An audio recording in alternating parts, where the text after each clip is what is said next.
Kalian pernah bertanya-tanya nggak sih, apa itu perbankan syariah? Di era gempuran berbagai tantangan dan perubahan dunia yang semakin kompleks, mengelola uang dengan bijak adalah kunci keberhasilan finansial dan keuangan yang sehat. Keuangan yang sehat tentu membutuhkan perencanaan dan pengelolaan yang baik. Dalam hal ini, bank menjadi mitra yang tepat dalam perjalanan keuangan kita. Di tengah keragaman pasar keuangan global, perbankan syariah hadir dengan menawarkan alternatif menarik bagi individu maupun perusahaan yang mencari opsi keuangan yang berbasis etika dan sesuai dengan nilai-nilai Islam. Dalam bank syariah bukan hanya tentang layanan keuangan yang halal saja, tetapi juga terdapat beragam produk yang tentunya sesuai dengan kebutuhan finansial kita. Oleh karena itu, seperti pepatah yang mengatakan tak kenal maka tak sayang, yuk kita mengenal lebih jauh dan membahas lebih dalam tentang produk-produk yang ada di perbankan syariah. Sama seperti pada bank-bank lainnya, bank syariah juga menyediakan berbagai produk dan layanan yang umum digunakan oleh masyarakat. Pertama, tabungan. Pastinya sudah tidak asing bukan pada produk bank yang satu ini. Tabungan adalah cara aman dan mudah untuk kita menyimpan uang. Dalam perbankan syariah, ada dua jenis tabungan yang ditawarkan, yaitu tabungan wadiah dan tabungan mudorobah. Apa sih perbedaannya? Mudahnya, tabungan wadiah diperuntukkan bagi nasabah yang hanya ingin menyimpan uangnya saja. Menariknya dalam produk ini, nasabah tidak dibebankan biaya administrasi, yang berarti tidak ada potongan yang dilakukan oleh bank setiap bulannya. Sedangkan pada tabungan mudorobah diperuntukkan bagi nasabah yang ingin berinvestasi, di mana dana yang kita simpan di bank akan dikelola oleh bank untuk diinvestasikan kepada industri halal, yang berarti nasabah mendapatkan bonus atau nisbah di mana keuntungan yang dihasilkan bank akan dibagi kepada nasabah sesuai dengan kesepakatan awal yang telah disepakati. Pada bank syariah juga terdapat giro syariah dan deposito syariah. Tidak hanya simpanan, bank syariah juga menyediakan pembiayaan untuk masyarakat yang membutuhkan dukungan dana seperti para pengusaha mikro yang membutuhkan modal untuk usahanya. Di bank syariah, pada pembiayaan modal terdapat pembiayaan mudorobah dan musyarakah yang menggunakan prinsip kerjasama. Lalu apa bedanya? Pada pembiayaan mudorobah, bank memberikan modal 100% kepada nasabah yang memiliki ataupun yang ingin mengelola suatu usaha.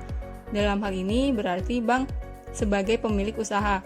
Sedangkan pada pembiayaan musyarakah antara bank dan nasabah memberikan kontribusi berupa dana, yang berarti bank dan nasabah sama-sama menjadi pemilik modal sekaligus pengelolanya.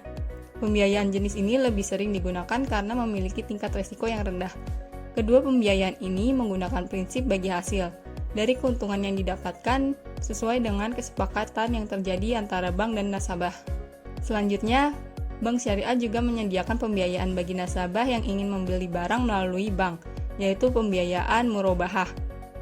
Di mana konteks dalam pembiayaan ini adalah bank syariah akan membeli aset atau barang tertentu yang diminta oleh nasabah dan kemudian menjualnya kepada nasabah dengan keuntungan yang ditentukan sebelumnya, di mana harga perolehan ditambah dengan biaya-biaya yang terkait langsung dengan pengadaan barang harus dinyatakan dengan jelas dan transparan oleh bank.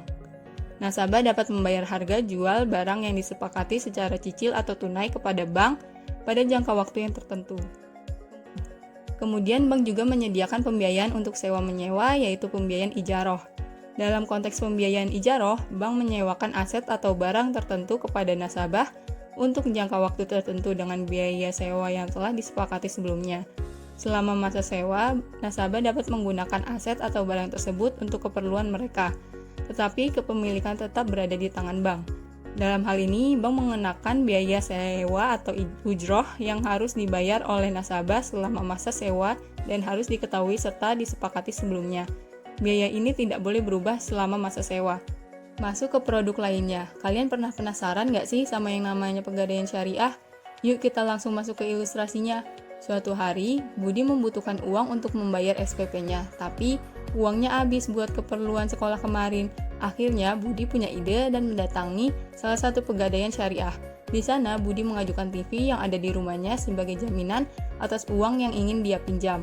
Nah, nantinya Budi akan mendapatkan uang sesuai dengan harga taksiran dari TV yang ia gadaikan. Jadi, dalam pegadaian syariah, kita menggunakan akad rohan. Nah, pembahasan terakhir nih mengenai KPR syariah. Banyak dari kita yang mungkin kesulitan untuk menabung uang dalam jumlah yang sangat banyak sampai bisa membeli suatu rumah.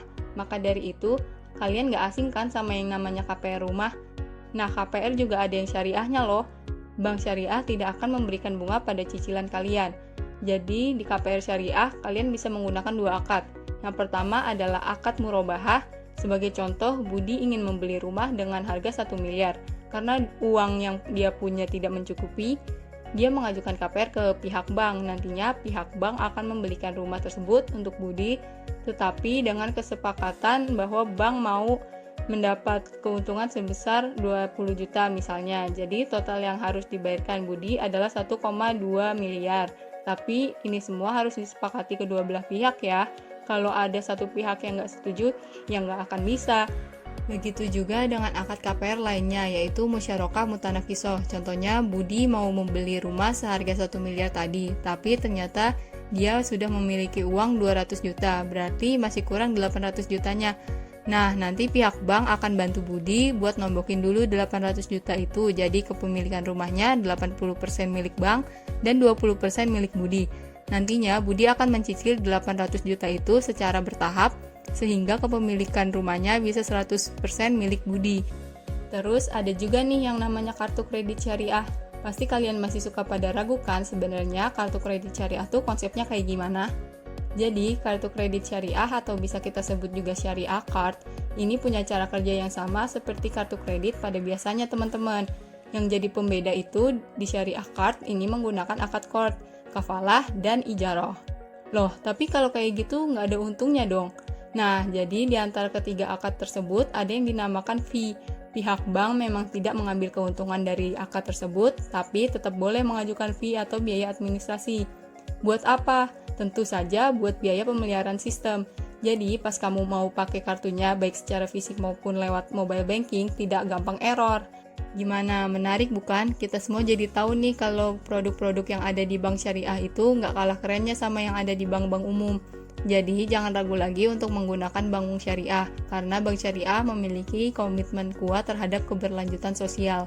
Mereka aktif dalam menyokong berbagai kegiatan sosial dan amal, sehingga uang Anda juga dapat berkontribusi positif bagi masyarakat. Ini adalah cara yang luar biasa untuk menjalani kehidupan yang lebih bermakna melalui keuangan Anda. Akses ke bank syariah juga semakin mudah. Mereka telah mengembangkan jaringan cabang dan layanan perbankan online yang memudahkan Anda dalam mengelola keuangan dimanapun Anda berada. Mari bergabung dengan jutaan orang yang sudah memilih bank syariah sebagai mitra keuangan mereka. Bersama-sama kita dapat membangun masa depan keuangan yang lebih baik dan lebih bermakna.